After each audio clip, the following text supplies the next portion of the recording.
Студенты НГУ в спортивном зале практикуются запускать беспилотники, они же коптеры или дроны. Все происходит под присмотром специалистов инженерной школы Института радиотехнических систем и управления Южного федерального университета.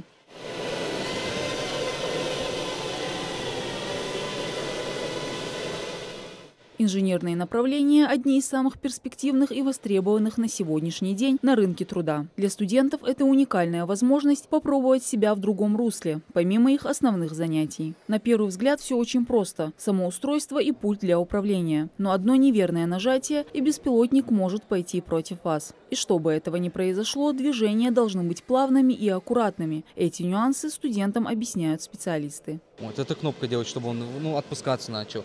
А вот если коптер ровно стоит, хотите его вот так или вот так повернуть. Если вы его хотите направо, естественно, вот так нажимаете. Если хотите налево, то понятно так.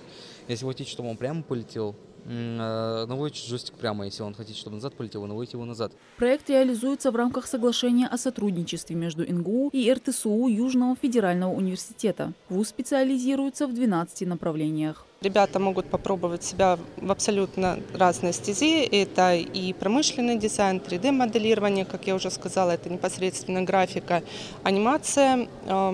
Кроме того, у нас есть программирование на Python, кибербезопасность. Студенты НГУ до сегодняшней практики прошли трехдневное обучение с преподавателями Таганрогского образовательного учреждения в части инженерной деятельности по 3D-моделированию, беспилотникам и робототехнике. Робототехника в широком смысле – это не только те устройства, которые заменяют собой какие-то двигательные функции человека. Это в целом большой набор устройств, которые заменяют вообще любые функции человека в принципе. То есть автоматическое включение света – это тоже своего рода робототехника. То есть интернет вещей тоже входит в робототехнику. И вот в этом широком понимании мы рассматривали на базе простых конструкторов устройства различных роботехнических устройств. Студенты, в свою очередь, проявляют заинтересованность и активность в обучении. Сначала мы разговаривали про чипы, по это все, как это все контактирует с друг другом, как это все паять надо. Потом мы начали разговаривать про сборки самих квадрокоптеров и про разные виды.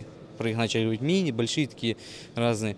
И сразу же мы начали про пульт. Для каждого квадрокоптера имеется пульт, который надо для их подключать. И также очки, очки изображают то, что видит камера квадрокоптера. По итогам трехдневного курса и практики отберут 10 отличившихся студентов Ингушского государственного университета. Они продолжат обучение в выбранном направлении в Таганрогском вузе. Мы собираемся воспитать высококвалифицированных, компетентных преподавателей из числа молодых специалистов, из числа наших же выпускников, которых мы отправим учиться в Южный федеральный университет, точнее филиал его, инженерную школу Института радиотехнических систем и управления Южного федерального университета. Значит, там наши ребятки в этом году летом пройдут обучение, короткое, но достаточно интенсивное обучение по различным направлениям инженерным.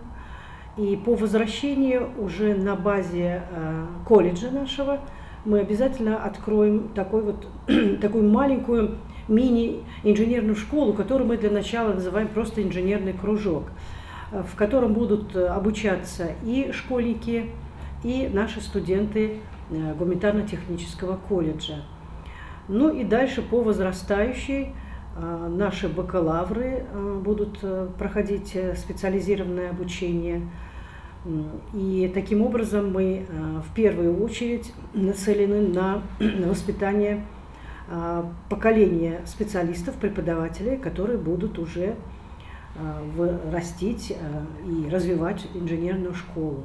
Помимо проведения таких мастер-классов, вузы заключили соглашение на совместную работу в нескольких сетевых программах по радиотехнике и информационным системам. Им наших студентов будут обучать в течение этого учебного года. Мадина Цора, Муслим Арчаков, Магаз 24.